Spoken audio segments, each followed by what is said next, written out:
नमस्कार दोस्तों, revision class में आपका स्वागत है। हम पिछली वीडियो में बौद्ध धर्म देखे थे, धार्मिक सुधार आंदोलन में। तो बौद्ध धर्म पूरा कंप्लीट हुआ। जितना आपको मतलब एग्जाम ओरिएंटेड जितना फैक्ट आता है, जितना और आपका अगर कॉन्सेप्चुअल क्वेश्चन आता है, थ्योरी संबंधित सारा कुछ दोनों पार्ट में, 2 पार्टों में, मतलब एक ही पार्ट में अलग अलग टाइप से उसमें आपने देखा है, उसमें हमने बताया है। ठीक, आज हम लोग देखेंगे जैन धर्म।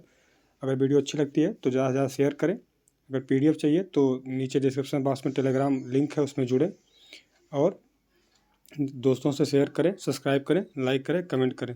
चलिए शुरू करते हैं। देखिए, ये आपका जैन धर्म। ठीक, हाँ, थोड़ा सा देखते हैं। फिर देखिए, जैन धर्म बौद्ध धर्म से प्राचीन है। इम्पोर्टेंट है, याद रखिएगा। पूछ सकता है कथन कारण में, या तो ऐसे भी कि जो जैन धर्म आपका बौद्ध धर्म से प्राचीन है या कि नया है। तो जैन धर्म, महावीर स्वामी जो थे वो खुद ही बुद्ध जी से मतलब पहले आए, उनका जन्म हुआ था।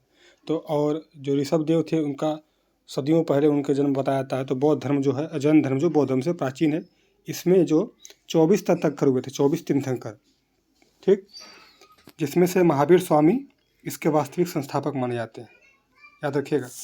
देखिए, अब हम ऋषभ देव की चर्चा करते हैं। देखिए, महावीर स्वामी अंतिम थे, ये भी याद रखिएगा। वास्तविक संस्थापक थे लेकिन अंतिम थे। पहले हैं आपके ऋषभ देव, सबसे पहले संस्थापक। इन्हें आदिनाथ भी कहते हैं, इन्हें आपका स्वयं भूकस्यक कहते हैं। ठीक, ये मूल संस्थापक है और इनका निवास जो था अयोध्या में था, अयोध्या निवासी थे। इनका प्रतीक बैल है, बैल। अब देखिएगा कुछ इंपॉर्टेंट। देखिए, अभी तो ये इंपॉर्टेंट नहीं, हम 24 की लिस्ट दिखाएंगे, क्योंकि पीसीएस परीक्षा में जो स्टार्टिंग के 4 हैं, जैसे ऋषभ देव को छोड़ के श्रेयांसनाथ और आपका संभवनाथ, इन लोगों का क्रम मिलाने को दे गया था। तो हम लोग 24 देखेंगे अभी वो अगले पेज में। तब तक ये देख लेते हैं इंपॉर्टेंट। अजितनाथ का प्रतीक आपका हाथी है। मल्लीनाथ का स्त्री थी, ये मानते हैं सब। और इनका जो है घड़ा और कलश प्रतीक था। नेमिनाथ, अरिष्ट नेमी भी कहते हैं, इनका शंख था। और पार्श्वनाथ का ये सर्प है। और आपका जो महावीर स्वामी है, इनका सिंह है। ये दोनों लोग ऐतिहासिक हैं, पार्श्वनाथ और महावीर स्वामी, लेकिन ये लोग पौराणिक हैं। ये लोग पौराणिक हैं जितने हैं। पार्श्वनाथ और उनके विचार दिखेगा। बनारस के राजा अश्वसेन के पुत्र थे, इंपॉर्टेंट किया। पार्श्वनाथ है, बनारस के राजा अश्वसेन के पुत्र हैं। और इन्हें जैन संघ की स्थापना की थी। इन्होंने जैन संघ की स्थापना की थी। स्त्री पुरुष दोनों भाग लेते थे। महिलाओं की बड़ी संख्या में भागीदारी थी। इनकी अनुयायी महिलाएं बहुत ज़्यादा थी। ठीक है, अब देखिएगा, माता कौन? पार्श्वनाथ की माता वामा देवी थी, पत्नी प्रभावती थी। गृह त्याग किया था, निर्वाण स्थल पार्श्वनाथ पहाड़ी, बिहार, झारखंड में है। पहले बिहार में था, अब झारखंड में। शिक्षा विचार देखिए। अमृता, इसका मतलब होता है कि झूठ नहीं बोलना, अहिंसा, हिंसा नहीं करना, अस्तेय, चोरी न करना, अपरिग्रह, आपका संपत्ति संग्रह न करना। ये चतुर्याम होता है। अभी इसमें जो आपका 5वां जोड़ा था ब्रह्मचर्य, वो महावीर स्वामी ने जोड़ा था। देखिए, लिखा है कि महावीर स्वामी द्वारा ब्रह्मचर्य का विचार जोड़ दिया गया था।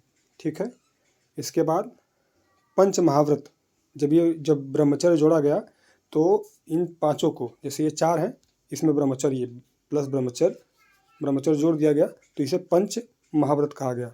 ठीक है, पहले ये चतुर्याम था, इसे चतुर्याम कहते थे। ये लिखा है ना, चतुर्याम, पहले चतुर्याम था।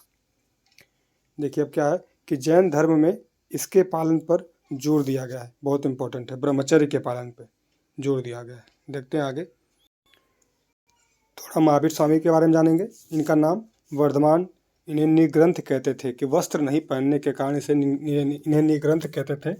और केवली मतलब होता है कि केवल्य रूपी जो सर्वोच्च ज्ञान प्राप्त किए थे, तो इन्हें केवली कहते थे। नाटपुत क्यों कहते थे? कि बुद्ध ने इन्हें इसी नाम से पुकारा है, नाटपुत से। जीन क्यों कहते थे? इंद्रियों पर विजय प्राप्त करने के कारण इन्हें जीन कहा जाता था। इनके पिता सिद्धार्थ थे और इनकी जो माता थी, माता इनकी त्रिशला थी, लिच्छवी शासक। देखिए इंपॉर्टेंट है, लिच्छवी शासक चेतक की बहन थी। ठीक है, कुल इनका ज्ञातिक कुल था, जन्म वैशाली कुंडग्राम में हुआ था। पत्नी इनकी यशोधरा थी, यशोधरा। और पुत्री जो थी प्रियदर्शना, इसे अणुयोज्या कहते थे। दामाद इनका जमाली था। महावीर स्वामी का प्रथम शिष्य जमाली है। ज्ञान प्राप्ति इनका जो स्थल है आपका, ये आपका झिम्बका गांव रिजुपालका नदी के तट पे। ज्ञान प्राप्ति स्थल झिम्बका गांव रिजुपालका नदी के तट पे। मृत्यु कहाँ हुई है इसकी? पावापुरी में इनकी हुई है, महावीर स्वामी जी की। और जैन दर्शन क्या कहता है, देखिएगा। कहता है जैन दर्शन कि जैन धर्म भी अनिश्वरवादी है, ईश्वर के अस्तित्व को नहीं मानता है। कहीं कहीं ईश्वर के अस्तित्व को स्वीकार किया है, लेकिन ईश्वर को 24 तीर्थंकरों से नीचे माना गया है। ये देखिए, अद्भुत बातें बताएं। बौद्ध धर्म की भांति यह भी वेद की सर्वोच्चता का विरोध करता है, उसे अपरुषे नहीं मानता है। जैन धर्म में आत्मा की सत्ता, ये इंपॉर्टेंट है, कथन कांड में पूछता है, को स्वीकार जैन धर्म और उसमें अंतर में ये भी पूछता है। जैन धर्म की आत्मा सत्ता को स्वीकार किया गया है। फिर ठीक साथ ही यह पुनर्जन्म को भी मानता है। ठीक है, जीव अजीव के विचार के तहत। देखेंगे आगे। जैन धर्म बौद्धों की भांति कर्म फल पर विश्वास करता है। कर्म फल पे, अर्थात अच्छे कर्म अच्छा फल, बुरा कर्म बुरा फल। जैन धर्म आपका क्या है कि ईश्वर को जगत का कारण नहीं मानता। ठीक, इसके अंतर्गत जगत जो है प्राकृतिक नियमों के अनुसार चलता है। यह उत्थान और पतन की प्रक्रिया से गुजरता रहता है। अब देखिएगा, ये जगत का जो उत्थान और पतन का प्रक्रिया ये बताया गया है। देखिए यहाँ से जो है ये अवसर्पणी, मतलब ये पतन की क्रिया है, और ये है उत्सर्पणी, ये उत्थान की क्रिया है। देखिएगा आगे लिखा है, बंधन एवं मोक्ष की संकल्पना है कि प्रत्येक जीव बंधन का शिकार होता है, लेकिन सही यत्न द्वारा मोक्ष मिल सकता है।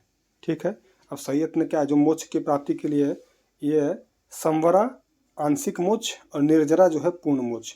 निर्जरा मतलब क्या होता है कि बंधनों से पूर्ण छुटकारा, ये लिखा है ना, बंधनों से पूर्ण छुटकारा निर्जरा है। अब देखिए, बंधन का तात्पर्य द्रव्य बंध होता है, एक भाव बंध होता है, तो ये वास्तविक बंधन है, ये वैचारिक बंधन है। देखिएगा कुछ और, जैन धर्म अनेकांतवाद या स्यादवाद से संबंधित है। अब वो प्रूव करने के लिए दिया जाता है। ठीक, अब अनेकांतवाद के अंतर्गत एक तत्व के विचार की मीमांसा है, एक तत्व मीमांसी विचार है, और जो स्यादवाद है आपका ज्ञान मीमांसी विचार है। इंपॉर्टेंट है ना। देखिएगा और क्या है, कहता है जो अनेकांतवाद है एक बहुलवादी सिद्धांत है। अब दुनिया में अनंत वस्तुएं हैं, प्रत्येक में अनंत धर्म और गुण हैं। कौन कहता है? आपका अनेकांतवाद कहता है, और कहता है कि सत्ता असीमित संभावनाओं वाली है। ठीक, सत्य के अनेक रूप हैं, सत्य के अनेक रूप हैं, अब विश्वास करने का दर्शन। अब देखिएगा स्यादवाद क्या कहता है, सतकाल एवं अंतरिक्ष मतलब टाइम एंड स्पेस के अनुसार होता है, यह निरपेक्ष नहीं है बल्कि सापेक्ष होता है। दृष्टिकोण भिन्नता के अनुसार इसके अलग अलग रूप हो सकते हैं, जैसे हाथी एवं अंधे। ठीक, आगे देखते हैं। देखिए अभी ऊपर फैक्ट है ये, मतलब जैसे क्विक रिवीजन के लिए अगर आप पढ़ते हैं आप, तो दोबारा वीडियो देखेंगे तो जल्दी जल्दी याद भी होगा। जैन धर्म की मूल मान्यताएं क्या क्या है? देखिएगा, पंच महाव्रत या अहिंसा, अस्तेय, अपरिग्रह, अमृता और ब्रह्मचर्य। ठीक है, त्रिरत्न में विश्वास करता है जैन धर्म, सम्यक विश्वास, सम्यक ज्ञान, सम्यक कर्म में। संलेखरा और संथारा, ये अन्न जल का त्याग करना, दोनों चीज़ें कही है, लेकिन एक मानता है आपका दिगंबर, एक स्वतंबर। महावीर के बाद जैन धर्म, देखिए क्या है, महावीर स्वामी के बाद 11 ब्राह्मण शिष्य थे, इन्हें गणधर कहा जाता था, बोला जाता था। इनमें से 9 की मृत्यु महावीर स्वामी के जीवन काल में ही हो गया। इनमें से केवल 2 बचे थे, सुधर्मन और इंद्रियन भूति गौतम। ठीक है, अब सुधर्मन क्या है, इन्हें 20 वर्ष के लिए जैन संघ का अध्यक्ष चुना गया था। इनके बाद नियमों को लेकर मतभेद पैदा हो गया, ऐसे में 2 अध्यक्ष बने। ठीक, कौन कौन बना? एक भद्रबाहु बने, एक संभूत विजय बने। संभूत विजय को क्या कहते हैं? स्थूलभद्र, ये पता चल जाएगा। नहीं, भद्रबाहु को स्थूलभद्र, अच्छा भी बताते हैं, स्थूलभद्र। देखिए इसमें इसके समय चंद्रगुप्त मौर्य मगध में 12 वर्षीय अकाल पड़ा था जब भद्रबाहु थे। तो देखिए कि भद्रबाहु जो थे, भद्रबाहु के समय, ये भद्रबाहु चंद्रगुप्त मौर्य समय की बात है। इनके समय क्या हुआ था, चंद्रगुप्त मौर्य के समय, कि मगध में जो 12 वर्षीय का अकाल पड़ा था, तो जो भद्रबाहु थे या अपने जैन साथियों के साथ, मतलब अपने इनके अनेक जैन जो जैनी थे इनके साथ, वो दक्षिण चले गए थे। ठीक, और ये संभूति विजय जो कह रहा था, इन्हीं का नाम स्थूलभद्र है। ठीक, स्थूलभद्र के साथ बाकी मगध में रह गए थे।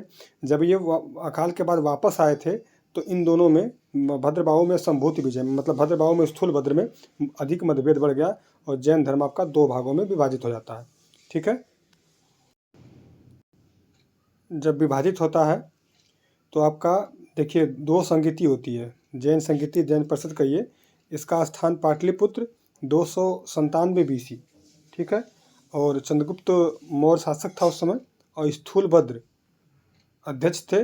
जैन धर्म का बंटवारा हो गया, एक श्वेतांबर, श्वेत वस्त्र पहनने वाला, दिगंबर मतलब होता है जिसकी दिशाएं ही वस्त्र हो, दिगंबर 2 में। दूसरा होता है आपका वल्लभी गुजरात में 512 AD में। भानुगुप्ता मैत्रक वंश का शासक है, जो यहाँ याद रखिएगा, दुनिया तो जानती है भैया कि 512 AD में वल्लभी गुजरात में होता है, तो भानुगुप्ता भी जान सकता है कि भानुगुप्ता राजा था, लेकिन मैत्रक वंश का राजा था। और श्रमण, ये कौन है, देखिए यहाँ पर लिखा है, अध्यक्ष था। ठीक, ये जो भानुगुप्ता शासक था, राजा था, मैत्रक वंश का था। अध्यक्ष जो कौन था आपका, श्रमण था। पुराना विभाजन चलता रहा। ठीक है, अब देखते हैं आगे।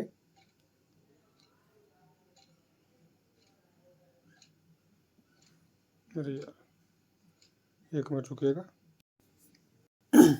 अब देखिए जैन धर्म में यहाँ से देखते हैं पूरा, जितना डीपली हो सकता है, जो कथन काल में सब कुछ घुमा घुमा के पूछता है, उनको हम घुमा घुमा के बताएंगे।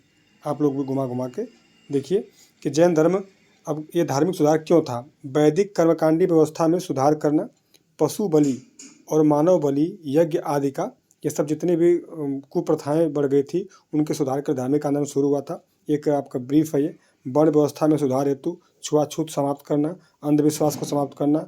मुंडक उपनिषद में यज्ञ को टूटी नाव की संज्ञा दी गई, याद रखिएगा।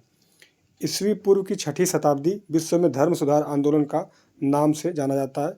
आपका ईस्वी पूर्व की 6ठी शताब्दी को न केवल भारत अपितु विश्व के कई देशों में धर्म सुधार हुआ था। जैसे में ये पूछता है, चीन में जो धर्म सुधार का श्रेय कन्फ्यूशियस को जाता है, ईरान में जरथुस्त्र को जाता है, यूनान में आपका परमानाइड्स, प्लेटो, अरस्तु और सुकरात, ये सब यूनान के धर्म सुधार के सुधारकर्ता थे। भारत में आपके महावीर स्वामी और आपके बुद्ध, 2 क्षत्रिय युवक थे ये। अब जैन धर्म हमारा यहाँ से देखिएगा।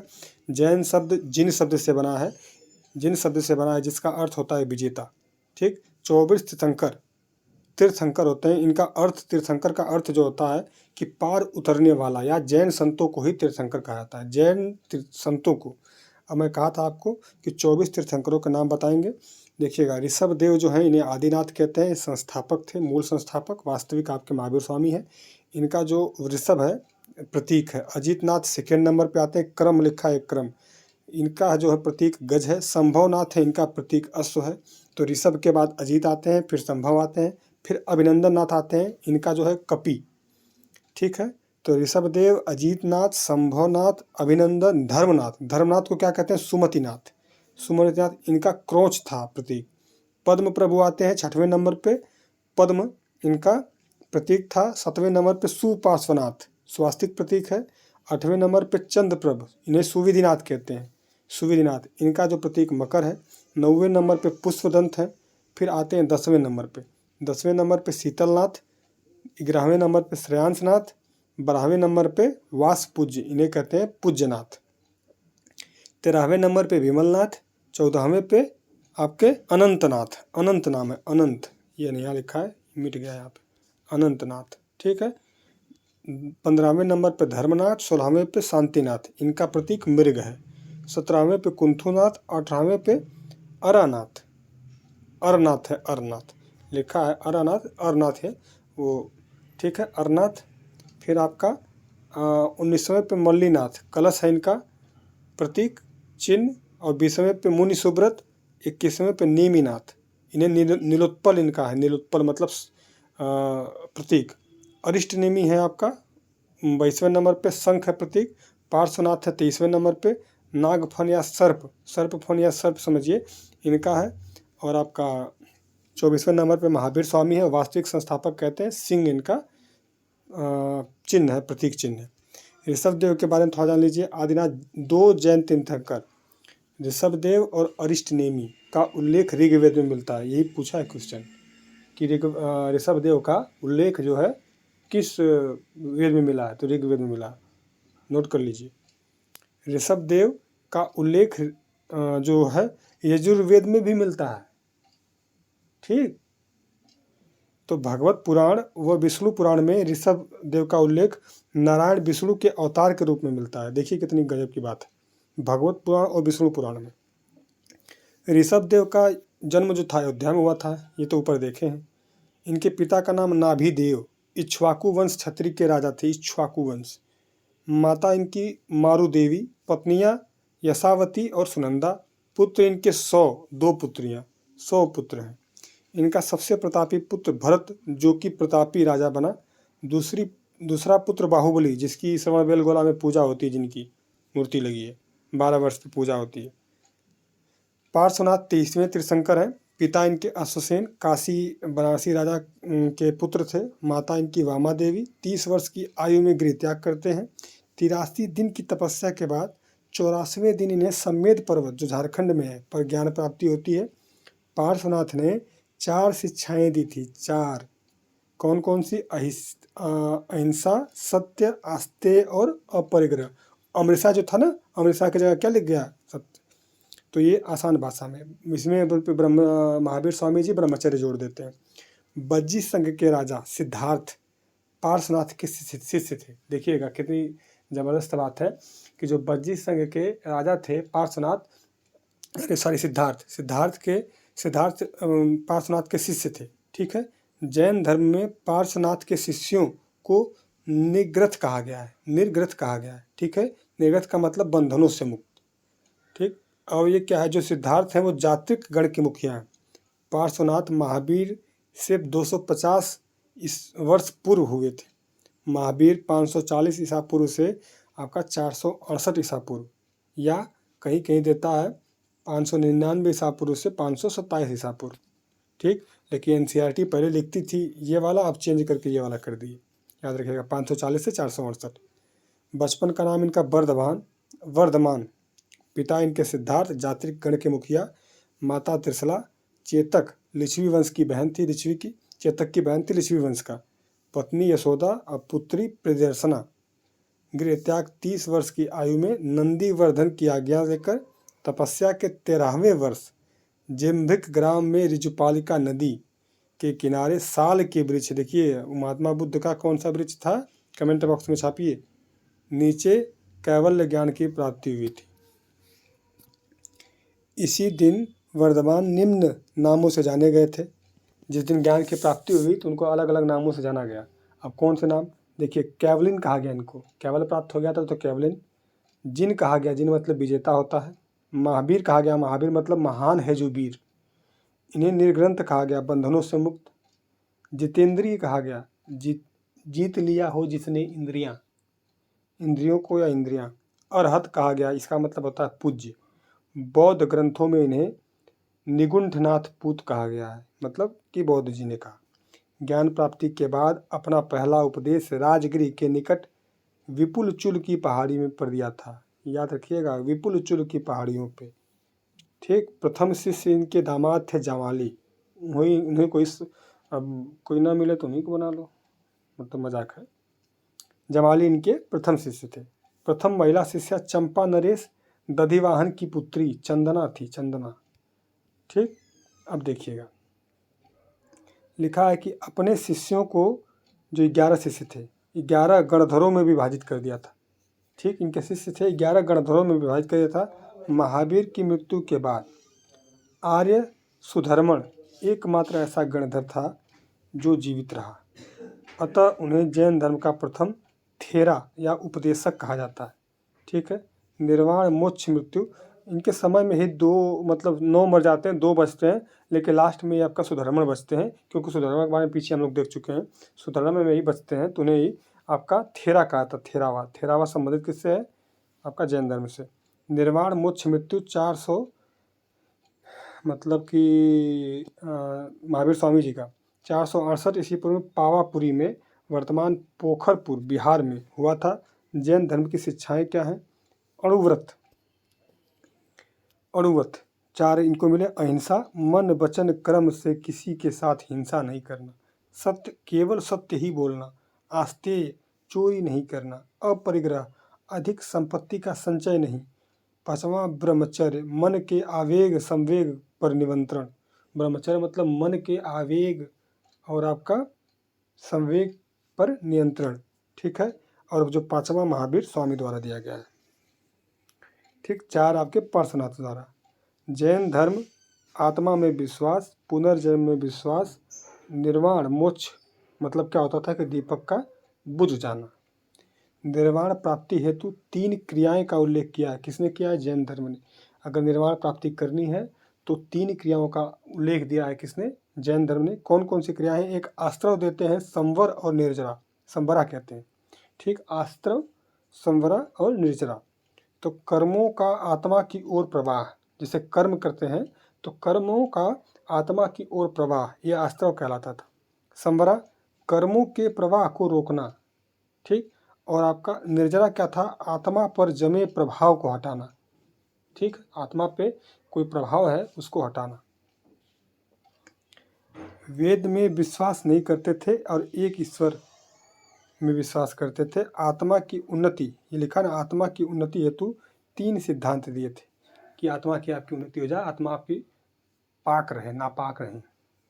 सम्यक ज्ञान, सम्यक दर्शन, सम्यक चरित्र, जो 3 सिद्धांत दिए हैं। ये थोड़ा सा पेन चेंज कर लें तो आपको मज़ा आ जाए।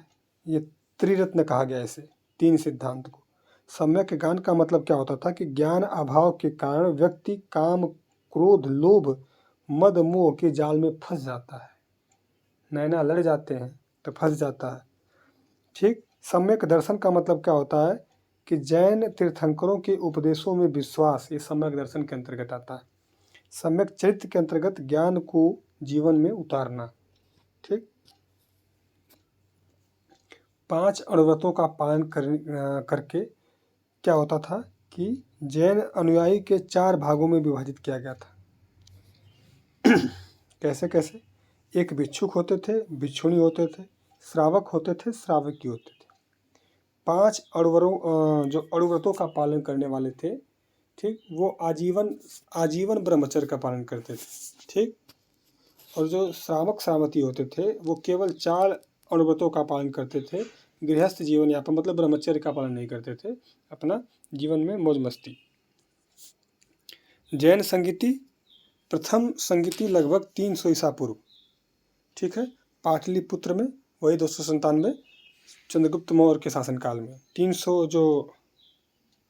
312 ईस्वी में मगध में जब अकाल पड़े थे, 12 वर्ष का अकाल पड़ा था, तो 2 जैन मुनि, एक भद्रबाहु थे और स्थूलभद्र थे, संभूति विजय कहते हैं इन्हें, अपने शिष्यों के साथ दक्षिण भारत में कर्नाटक, श्रवण बेलगोला चले गए थे। अपने शिष्यों के साथ मगध में ही रह गए थे। ये ऊपर देखें, ये बताया था कि अकाल समाप्त होने के बाद जब भद्रबाहु 300 ईस्वी में पुनः शिष्यों के साथ मगध लौटे तो भद्रबाहु और स्थूलभद्र के बीच मठी अनुशासन पर मतभेद हो गया था। भद्रबाहु कहते हैं कि महावीर की मूल शिक्षाओं में विश्वास करते हैं ये, और स्थूलभद्र महावीर की मूल शिक्षाओं में परिवर्तन चाहते थे। अब प्रथम जैन संगीति का आयोजन 300 ईस्वी पूर्व आपका पाटलिपुत्र में हुई थी, ठीक। तो अध्यक्षता कौन करता है? भद्रबाहु और संभूति विजय। जैन धर्म आपका 2 भागों में विभाजित हो जाता है, श्वेतांबर और दिगंबर में। आप दिगंबर देखेंगे, दिक धनंबर, नग्न अवस्था में रहने वाले लोग, फिर दिशाएं ही जिनका वस्त्र हो। भद्रबाहु की पुस्तक कल्पसूत्र है, बहुत इंपॉर्टेंट है। भद्रबाहु की पुस्तक कल्पसूत्र है। जैन धर्म का प्रथम और अंतिम मौखिक साहित्य का ज्ञाता माना जाता है। नोट में भगवान महावीर व अन्य तीर्थंकरों के प्रारंभिक जीवन की जानकारी कल्पसूत्र में मिलती है। जैन धर्म में साहित्य को आगम कहा जाता है, आगम। जैन धर्म में साहित्य को आगम कहा जाता है और यह अर्ध जैन ग्रंथों की जो भाषा प्राकृतिक मतलब अर्धमागधी प्राकृतिक थी, अतः भद्रबाहु द्वारा रचित कल्पसूत्र संस्कृत भाषा में इम्पोर्टेंट है। सारे ग्रंथ अधिकतर प्राकृत भाषा में अर्धमागधी में लिखे गए, लेकिन कल्पसूत्र जो है आपका संस्कृत में लिखा हुआ है। नेमीचंद ये जैन मुनि थे, संस्कृत भाषा में सबसे अच्छे विद्वान थे।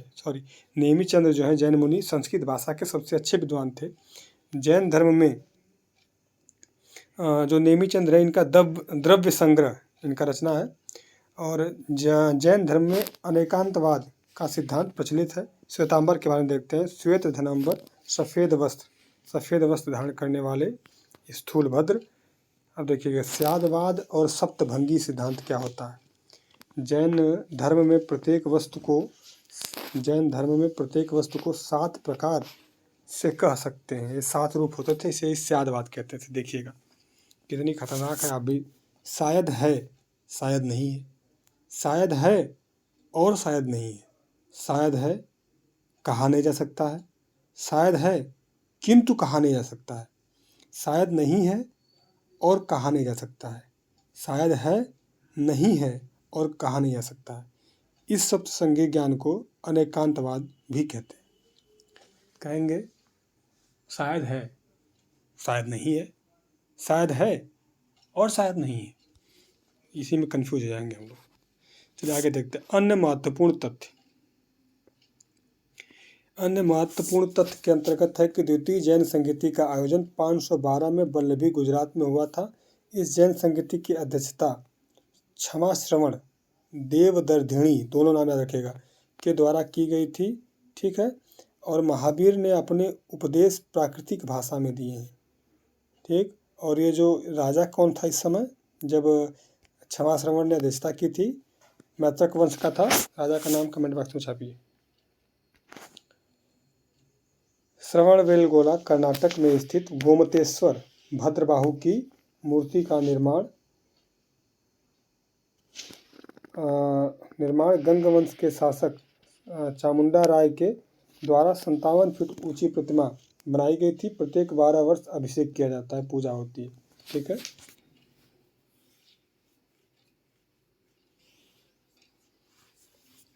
अब देखिएगा बाहुबली इनका है, भद्रबाहु नहीं बाहुबली, गोमतेश्वर बाहुबली। ठीक है। ये ऋषभनाथ के पुत्र थे, भद्रबाहु नहीं है। गोमतेश्वर बाहुबली की मूर्ति बनाई गई है, बाहुबली उनको कहते हैं भद्रबाहु ने।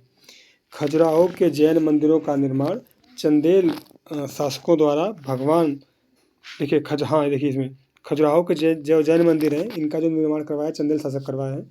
और भगवान महावीर व उनके समकालिक के साथ उनके संबंधों का वर्णन भगवती सूत्र में मिलता है। ये इंपॉर्टेंट है। 16 महाजनपदों का भी उल्लेख मिलता है किसमें, आपका भगवती सूत्र में।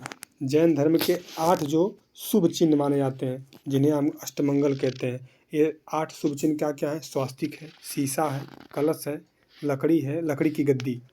5वें या 6वें, 5वां 6वां दो मत्स्य हैं। फूलमाला 7वां या 8वां आपका हस्त लिखित ग्रंथ है। जैन मठों को बसादी कहा जाता है। बसादी, जैन मठों को बसादी, ये लिखित, ये प्रश्नावली में पूछ सकता है, शब्दावली में। बसादी क्या होता है? तो आपका बसादी जैन मठों को कहा जाता है। ठीक। अब ये बौद्ध धर्म आ गया, जैन धर्म पूरा समाप्त हुआ। ठीक। अब अगला हमारा चैप्टर होगा, देख लीजिएगा, अभी दिखाता हूँ, गुप्त काल होना चाहिए। ठीक है, गुप्त काल है। अगला हम गुप्त काल पढ़ेंगे। तब तक के लिए धन्यवाद। अच्छे से पढ़ें, दिल लगा के। परीक्षा चली गई है पीसीएस की जून में और समीक्षा अधिकारी की जुलाई में होगी संभवतः। वीडियो अच्छी लगती है तो शेयर करें, लाइक करें, कमेंट करें। धन्यवाद। जय हिंद।